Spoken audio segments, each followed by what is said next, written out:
बिस्मिल्लाहिर्रहमानिर्रहीम अस्सलाम वालेकुम। मैं हूं ज़ीशान अहमद सिद्दीकी। कल 8 फरवरी है और मुल्क भर में आम इंतखाबात होने जा रहे हैं। पाकिस्तान की आवाम का हमेशा से ये शिकवा रहा है कि हम पर चंद ख़ानदान ही मुसल्लत किए जा रहे हैं। अब ये ख़ानदान क्यों मुसल्लत किए जाते हैं? वो इसलिए किए जाते हैं क्योंकि आप लोग वोट देने नहीं निकलते। अमूमन लोगों का यही ख्याल होता है कि हम नहीं जा रहे और हमारा वोट तो वैसे ही डाल दिया जाता है।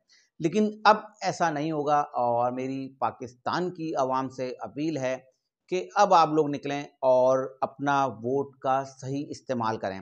और मैं एक बात और कहना चाहूँगा ख़ास तौर पे कि अमूमन देखा जाता है कि हमारे जो कौमी सूबाई असम्बली के हलके होते हैं, इसमें दूर दराज के इलाकों से लाके उम्मीदवारों को जो है वहाँ कागज़ात नामज़दगी उनके जो मंजूर होते हैं और वो उस इलाके से जो है इलेक्शन में हिस्सा ले रहे होते हैं। तो मैं सिर्फ एक अपील करूंगा पाकिस्तान की आवाम से कि आप जब वोट देने जाएं तो उससे पहले उन तमाम लोगों का मवाजना करें जो आपके हलके से इंतखाबात में हिस्सा ले रहे हैं।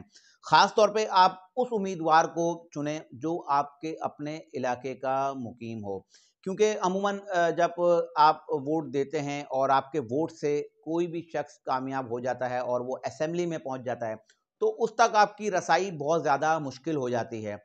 तो अब आपने उस शख्स को वोट देना है। ख़ास तौर पे अगर मैं बात करूँ आज़ाद उम्मीदवार की, तो आप लोग कोशिश करें ज़्यादातर आज़ाद उम्मीदवार को वोट दें, लेकिन उस आज़ाद उम्मीदवार को वोट दें जो आपके अपने हलके का या आपके अपने इलाके का मुकीम हो और वहाँ का रिहायशी हो। अगर आपको कल को कोई मसाइल हों तो आप उसको बआसानी पकड़ सकें और उसको अपने मसाइल बता सकें। क्योंकि जो दूर दराज से आए हुए जो उम्मीदवार होते हैं वो तो इंतखाबात में हिस्सा लेते हैं, इलेक्शन में हिस्सा लेते हैं, अपनी नशिस्त जीतते हैं और उसके बाद जो है मंजर-ए-आम से गायब हो जाते हैं।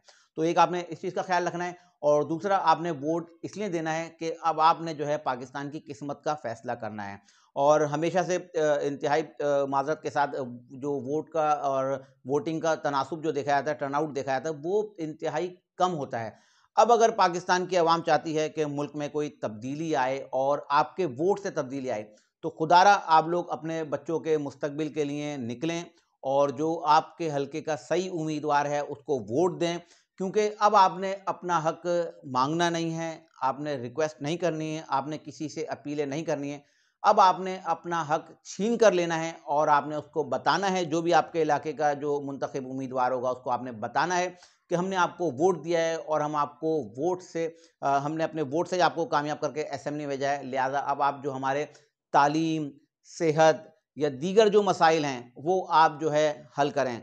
इस बात का भी ख़्याल रखा जाए कि जो हमारे पार्लियामेंटेरियंस होते हैं, इनका काम जो है असेंबलियों में जाके कानून साज़ी करना होता है और ये जो काम होते हैं, जो सीवरेज के, गटर लाइन, सड़कें बनाना, ये हमारी लोकल गवर्नमेंट का काम होता है।